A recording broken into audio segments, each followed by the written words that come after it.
Hello, everybody.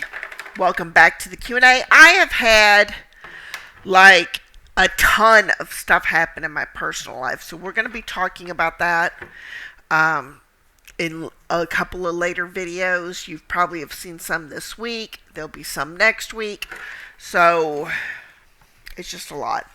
Anyways, let's get started on our questions. If you are new to the channel, every Friday is Q&A time. I take questions that are written on through email to me, on video comments, Facebook, and Twitter. What are some false work from home promises? So the number one that I see is going to be we will send you money, you buy the equipment, and then send us the rest back. Another one is use Telegram or Google Hangouts or something. If you're going to do a video interview with anybody, they're going to use Microsoft Teams or Zoom. That is how you know it's legit. Nobody's going to use Google Hangout, Skype, Telegram, none of that. So another work from home scam is where they tell you, oh, you're in training, you're going to have $15 an hour, but out of it, it'll be something like $35 or $78. I've seen the $35 an hour thing. Now, we all want to work from home, but let's be real. These companies, they're not paying $35 an hour. Now, if you had some sort of specialized certification or was a data analyst or some sort of higher degree in IT degree, I could see more money. Maybe not 35, but more money. Most of your work from home jobs are going to be between $15 and $20 an hour, depending on the job. So a lot of the entry level jobs, and I wouldn't take one under 15. You do have to pay your bills, so you need to be aware of that. And it's okay to tell a job, listen, I need at least $15 an hour, or $16, $17 to pay my bills. A lot of the jobs that are in the $20 range is like U.S. Bank. Right now, if you find a U.S. Bank, and you can Google U.S. Bank careers. If you find a U.S. Bank position, I believe nationwide, all of them start at $20 an hour. Some of your health care, or with the insurance with Progressive, like Progressive, I think is $20, $21 an hour. State Farm doesn't start out as much, but I think they're $18, $19. So your insurance companies, your health care companies, some of those. Okay. What is the difference between remote and hybrid? So I get this a little bit a lot. Ain't that funny? A fully remote job is where you are at home 100% of the time. A hybrid job is where you go into work about 1 to 2 days a week or a week out of every month. So yes. Now, some companies, as we have noticed if you've been in the Facebook groups a lot, some of them are returning to office. So some folks are like, no, it ain't going to work. Maybe hybrid, maybe this, maybe that, because of some of the things that have been going on. So always make sure that when you are starting a new job that it remains either hybrid or remote. How do I know how much money to accept? Okay, just a moment. I have done some videos on reverse budgets. And a reverse budget adds up your bills and goes from there to calculate how much money you need to make minimum to pay your bills.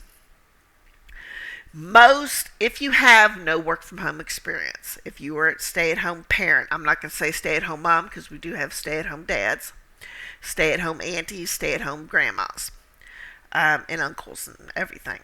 So if you don't have any experience at all, or you're trying to go from like a financial career to healthcare, $15 an hour is what I tell people. I tell them don't accept under that. You need to find a job that pays enough. Now, I do get some people coming back and they're like, yeah, but my husband or my wife, they work And I will tell you this: what happens if they get sick, or they lose their job for a month, they're laid off, something happens? You need to be able to pay a good portion of the bills on the money you make. And this ain't me trying to be cute or, saying don't take any job. You do what you got to do. If you need money now, take the job now. But keep looking. But you definitely need to be paid your worth. So you need to figure in, do you have to have daycare? Do you have to pay a sitter to come into the house and keep the kids occupied if you have young children? So you need to figure that up. Do you have a savings plan? So, I tell people you need 3 months of money. That should be your goal this year, is 3 months of money. That means 3 months of rent, 3 months of car payment, and it's hard. It's hard when you have a family, and it's hard when things change or you have health concerns and things like that. But that should be your goal. So you break it down and you start out with 1 month. So if your significant other or whoever's in your household loses their job, you can pay the rent and utilities and food for 1 month. Even if you can't pay the car payment, let that float a month. But you definitely need to be in a position where the rent is paid. How do I explain employment gaps? Well, there's a couple of different ways. You could say you were taking care of a family member. I was a stay-at-home for a while. And I just told them, look, I was a stay-at-home, did some seasonal work, and just kind of went from there.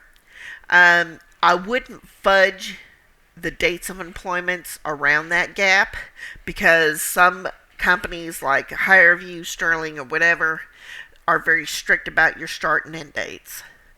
So, and that would come back badly on a background check. But you can simply be honest. Be like, hey, listen, I had kids and I decided to raise them for the first 18 months, 2 years, and, go from there. What can I do about health benefits? So, if you are 1099, you know that you are responsible for your own health benefits. If you are a W-2 regular employee, you should be getting them through your job. Now, if you are 1099, you can see about subsidies that are available in your area. You can, go to the government website and check out all the subsidies. So you might do health insurance. I'm in Texas. Texas, low income, medium income, subsidies, Google search all of that. Now, it is important that you have health insurance. It's not, oh, this is the law, this is the rule, this is do. You don't know what your health is going to be. We're all getting a little bit older. Things are beginning to creak and pop. And, if you're diabetic like me, you need to have your test results and test labs run every 3 to 4 months. So, health insurance is important. I would also reach out to United Way for information on that, or a health broker that's local in your town or city. So that's just kind of where things are. We're going to close out this video. I appreciate you all so much. If you like these videos, go ahead and like, subscribe, as well as click that bell notifications. My name is Becky, and I will see you next time.